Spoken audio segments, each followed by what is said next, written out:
For starters, let's look at the id. He'd spent the past month in the same room in a fallout shelter several miles underneath the Imperial Palace.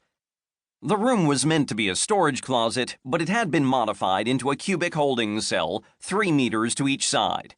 It also bears mention that he was 60 pounds lighter, his once majestic red hair now a matted lump, and he was covered in a messy roadmap of burn marks and scars.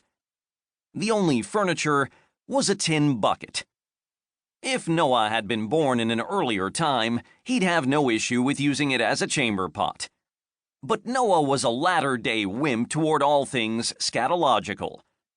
He made a point of hugging the opposite corner from the bucket until it became painfully necessary. Mock him all you like, but modern attitudes like these are why you don't see someone dying of scurvy, dropsy, or ye-wastings every other day. If he were ever to escape his imprisonment, his chubby backside would probably have molded to the corner, leaving him with tetrahedral butt syndrome for a few weeks. The only ventilation from this awful bucket came twice a day in the form of the swiftly opening and closing cell door. Yet, this was also when his captor's robotic torturer came. It was an auto-nanny, a floating black sphere fitted with 8 armatures. This also served as the base unit for Astrid's Seraphs. This fallout shelter, the Sanctuary, served as Astrid's secret base. It was staffed by over 100 of these auto-nannies, each with different tools welded to their tentacles for other jobs. The particular iron jellyfish that visited Noah daily was fitted with a drill, saw blade, blowtorch, taser, syringe, healing rune projector, TV screen, and camera.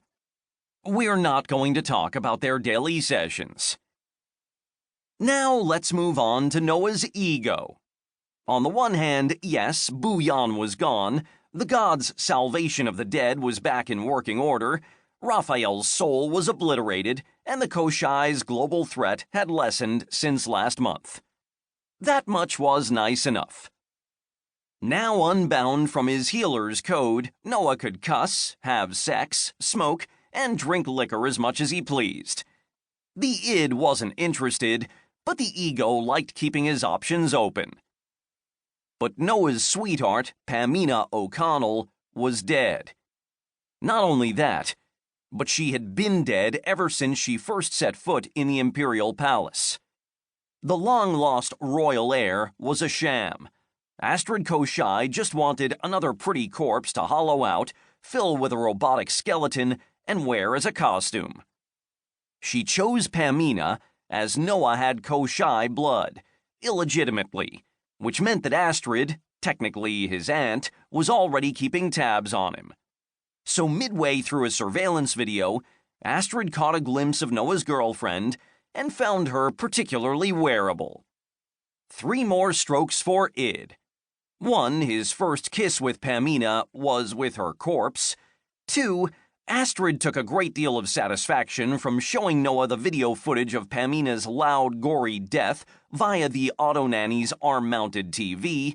And 3, once Astrid was bored of Noah's tortures, he was next in line to have his skeleton replaced. Last and least was the crotchety loser of Freudian psychology, no one's favorite, the superego. Blah blah Astrid's evil, something something morality, whine bitch getting away with this. Screw you, superego, you ruin everything. But did Noah complain? Well, I mean, plenty. But a full month of this nonsense had passed. Just like a constantly good thing, a constantly bad thing always defaults to boredom after the 2-week mark.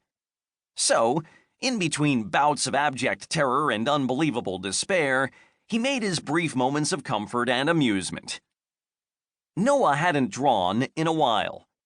Liv was a better artist than him by far, but she only drew grisly cartoon porn in the margins of her notebooks.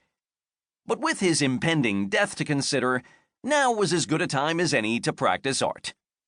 Specifically, he scrawled a few diagrams on the wall for his escape plans.